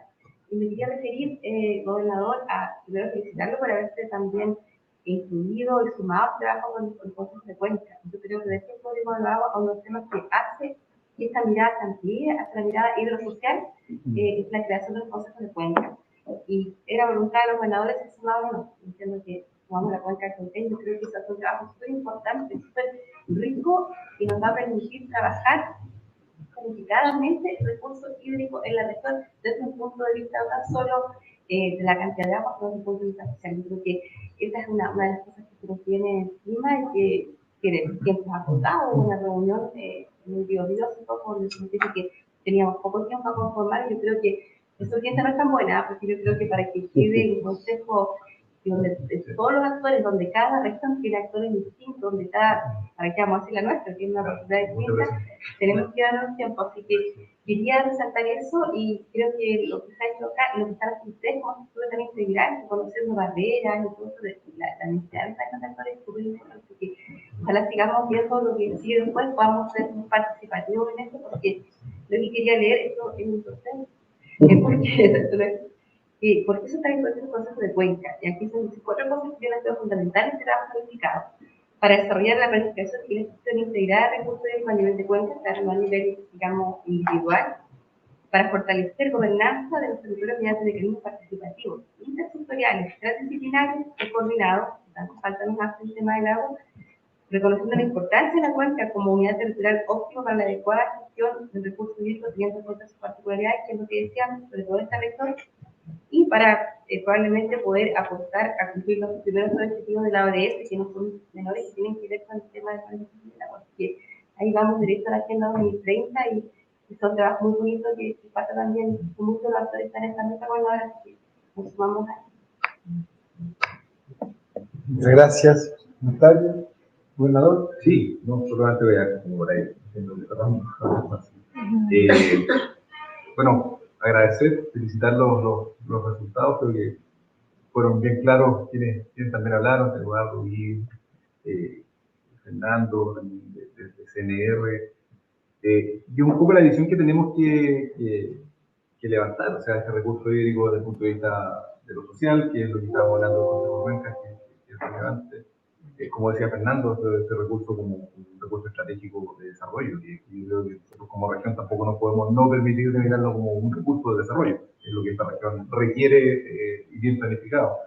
Pero referente a los resultados, yo me quiero plantear en unos temas que ustedes dijeron bien relevantes y que Vivian lo planteó muy bien, referente al tema de la formación y de los recursos humanos desde el punto de vista uno del trabajo con los dirigentes, que es lo que es clave hoy día de los dirigentes de los comités de APR.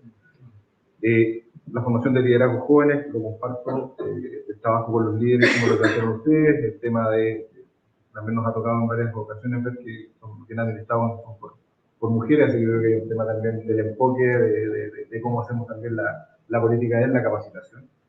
Pero ahí estamos abordando el problema que tenemos hoy día. Yo creo que también tenemos un desafío y tenemos que desafiarnos referente a los resultados que ustedes tienen con el estudio. Yo creo que es uno ver, por ejemplo, pasemos ya al problema que asumimos que tenemos hoy día de agua, es bueno, cómo vamos a trabajar una planificación, por ejemplo, en la recolección de agua, en el abastecimiento de agua, cómo vamos a tomar las aguas lluvias de invierno, por ejemplo, para poder hacer, nosotros tenemos un proyecto con INEA hoy día, que es para abastecer invernaderos que trabajan en el verano, 10.000, 15.000 litros de agua que se capturan en los mismos techos de la casa.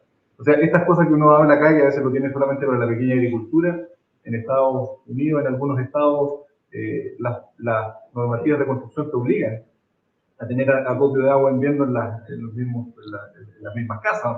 O sea, yo creo que hacia allá también tenemos que empezar a enfocar un poco la visión en base a los resultados que ustedes tienen, que obviamente es un poco la emparejada de cancha que tenemos que hacer hoy día a nivel de dirigentes, de cómo posicionamos formación de jóvenes, pero también yo creo que queda esa mirada de, uno, nuevas tecnologías, y creo que ya hay que empezar a trabajarlas. Dos, un tema que decía Vivian, y nosotros lo digo, tenemos un trabajo también con la Universidad de la Frontera en esa línea, que es el monitoreo de los aperos. O sea, este tema que nosotros podamos decir cuándo va a fallar la bomba para hacer una mantención en vez de tener que ir a cambiarla, porque para nosotros es instalar consejos regionales que te aprueben los recursos. O sea, no solo son urgencias para la gente que para el sistema no son urgencias. Entonces es complicado desde el punto de vista de cómo lo abordamos. Y yo solamente diría, y el tema de educación ambiental y gestión del recurso hídrico, yo creo que eso también es clave. Hoy día tuve la suerte de estar hace unos meses atrás en Israel y ahí, bueno, claro, los israelitas a uno le dicen que no tienen problema de agua, pero es un poco de ver cómo ellos han ido abordando el tema desde lo más mínimo, o sea, desde la utilización de las aguas grises hasta el uso en las casas del agua y el acopio de los recursos. Así que reiterar mis felicitaciones, creo que los resultados en la línea, no voy a ahondar en los otros temas porque creo que ha sido muy bien puesto, pero un poco en eso, yo solamente invitarlos a que creo que las líneas en las cuales ustedes hacen sus conclusiones me parece súper bien, pero hoy día nos queda un poquito ver cómo desde aquí enfocamos a los desafíos que se nos vienen en el mediano y corto plazo. Solamente, gracias. Sí, gracias, coordinador. Como para cerrar un poco, yo creo que lo que estamos aquí en la mesa nos desenvolvemos en distintos ámbitos. Pero la idea de estar aquí hoy día es ver cómo vamos generando sinergia para mejorar, pensando siempre en el bienestar de nuestra comunidad, de nuestra región. En esta lógica, yo creo que la segunda etapa de lo que es el avance de este proyecto requiere mayor articulación entre el mundo privado, público, actores civiles y la academia. Es decir, yo investigo, efectivamente, pero para qué investigo, cómo aporto, es decir, el plus que le voy dando. Entonces, en algunos elementos que señalaba el gobernador, ¿no es cierto?, y que señalaba el mundo público, por así decirlo, decir, bueno, yo sigo investigando, pero mi aporte hacia dónde requiere que yo lo aborde, hacia dónde quiere que yo vaya para poder tener un resultado que sea concreto, además de lo que estoy teniendo como visión, que es sumamente importante, porque yo creo que lo que tenemos ahora como resultado, que también hemos conversado, es cómo somos capaces en las instituciones de educación superior de remirar y repensar lo que son nuestros itinerarios formativos. Es decir, nosotros estamos formando profesionales, estamos formando técnicos, estamos formando personas integrales al servicio de sus comunidades. Entonces, eso hace que nosotros tengamos que remirar todo el itinerario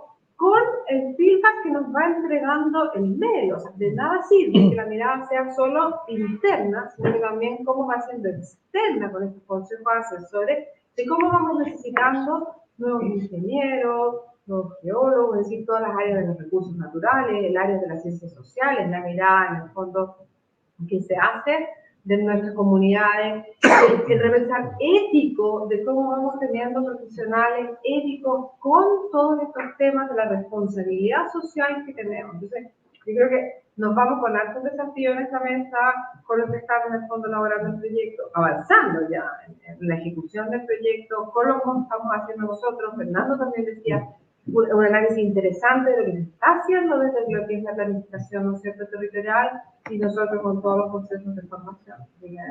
No es menor lo que llamamos acá. Gracias. Creo que... Yo quiero decir algo. Lo que pasa es que, como decía acá el director, dentro de la DGA y este Comité Interministerial de Transición Hídrica Justa, que fue en conjunto con los gobernadores, y cada uno de los gobernadores o gobernadoras de las distintas regiones eligieron una cuenca piloto. Entonces, a lo largo del país, este consejo de cuencas que se quiere crear para cada una de estas 16 cuencas fue elegida por cada uno de los gobernadores, ¿ya?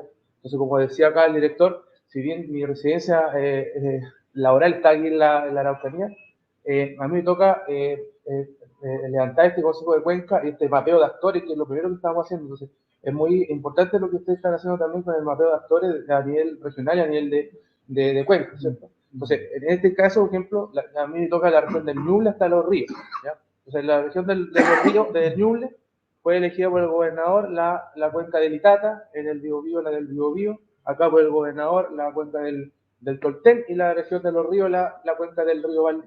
Entonces, son 16 cuencas a lo largo del país. No solamente, como dijimos, es interministerial, ¿cierto? Está el Ministerio de Agricultura, el Ministerio de Medio Ambiente y el Ministerio de Obras Públicas. Entonces, por ejemplo, en este caso, el levantamiento de información, el levantamiento de mapeo de actores que tenemos que realizar, ¿cierto?, con dos profesionales más de los otros organismos, uno de cada uno. Entonces, estamos levantando toda la información necesaria para esta temática. Entonces, es importante también saber que el único país, o uno de los pocos países de la OCDE que no tiene gestión integrada de recursos hídricos, es Chile. Entonces, este es el inicio, ¿ya?, de aquello, el inicio de algo. A lo mejor no va a ser a corto plazo, ¿ya?, va a ser a muy largo plazo, porque hay que cambiar en el fondo como la mentalidad del territorio, de la gente que habita en los territorios, ¿ya? Entonces, en primera instancia, este Consejo de Cuenca, lo más probable, no lo más probable, sino que va a ser así, va a ser liderado los primeros años por el gobernador, ¿ya? Entonces, va a ser un sistema de consejo donde haya, por ejemplo, que esté integrado por pequeños agricultores, por la academia, por los servicios públicos que tienen injerencia en esta. Entonces, ¿cuál es la idea de esto? Que haya una política pública final, ¿ya?, donde haya un ente que esté a cargo de los recursos hídricos, ¿ya? Como lo decían antes, hay 42, 46 entidades que están a cargo o que tienen injerencia en los recursos hídricos. Entonces, eso se quiere cambiar. Esa es la mirada que se quiere cambiar con esto. Entonces, eso también es como para informar de qué se está haciendo, ¿ya? Son 16 cuencas a lo largo del país, ¿cierto?, que van a tener cada una 3 profesionales en estas macrozonas para levantar esta información.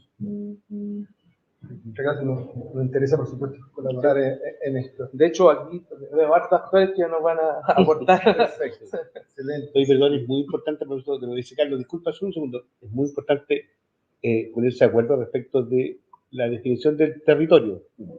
Todos hablamos de territorio, pero finalmente tenemos que, claro, porque finalmente la gobernanza va a depender del mapeo también que hagamos y del límite que pongamos.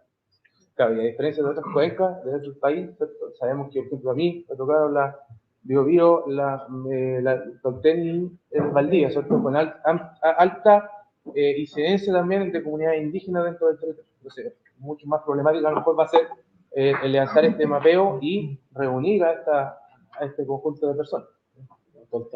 ¿No? Para nada. Excelente. Buena oportunidad y desafío, entonces, que nos espera. Bueno, queremos como equipo, ¿cierto?, ACO, quiero agradecer su participación hoy día, su presencia, agradecer al gobernador, Luciano Rivas, muchas gracias por su presencia, Marcela también, muchas gracias, y bueno, a los colegas, a todos ustedes, y bueno, la idea es que en el 23 sigamos encontrándonos sobre esa materia y que podamos seguir aportando, así que muchas gracias, hasta pronto. Seamos disponibles todos para trabajar.